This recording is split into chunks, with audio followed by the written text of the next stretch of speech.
the point I started with Expert HR, we had a team that was successful. It was delivering results, but we knew it could do better. We had renewal rates that were in the 80s, but we felt they should be in the 90s. And we had new business coming in, but we weren't extracting maximum value in terms of average order values and cracking the corporate sector in quite the way we knew we should. So we needed to address the fact there was a need for change and to bring in a new way of training our sales team. And that's when we connected with Salecology.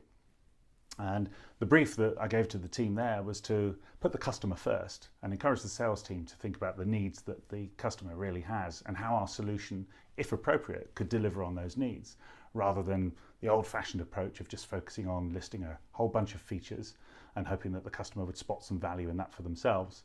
And by focusing on where the customer was, it meant that we could move to a value-based sales approach where we were able to prove through the use of metrics and KPIs how we would deliver value back to that customer and address those business needs.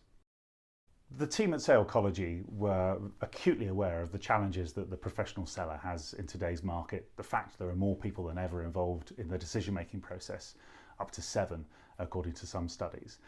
And the team at Salecology helped our sales reps understand more about the individuals that they were selling to and the importance of adapting their approach from one buyer to the next, and also understanding where they were as a sales individual and their preferences and where their mind was at in the sales process.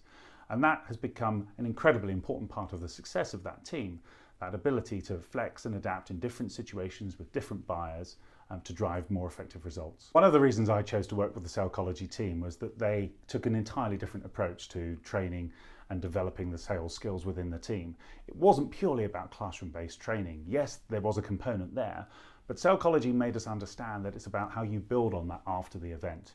So it's not 2 days in a classroom and everyone emerges as superstar salespeople. It's what the managers do in terms of coaching on an ongoing basis and refresher sessions and the e-learning materials that Salecology made available to us that really made the difference and was a fundamental difference from how we've worked with other partners in the past. There's only value in investing in sales training and development if you get the results at the other end, and I'm pleased to say that it all happened with Salecology.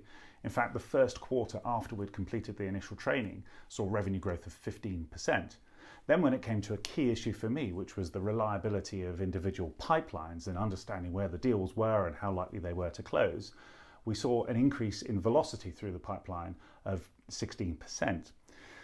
Average discounts too came down by 22% as people really assessed, is this the right deal for the customer? Am I selling with value? And am I really understanding what we can deliver to that business? So people were able to put propositions on the table and sell with confidence because they really knew where the customer was. If anyone out there is thinking of transforming their sales team, my one piece of advice would be to focus on the sales management and the sales team leadership component. The coaching has to happen day in, day out. The organisation has to live and breathe what's trained in the classroom and backed up through e-learning. Without that, the learning doesn't get embedded and it won't deliver the results that I've seen be delivered in the past and confident will be delivered in the future.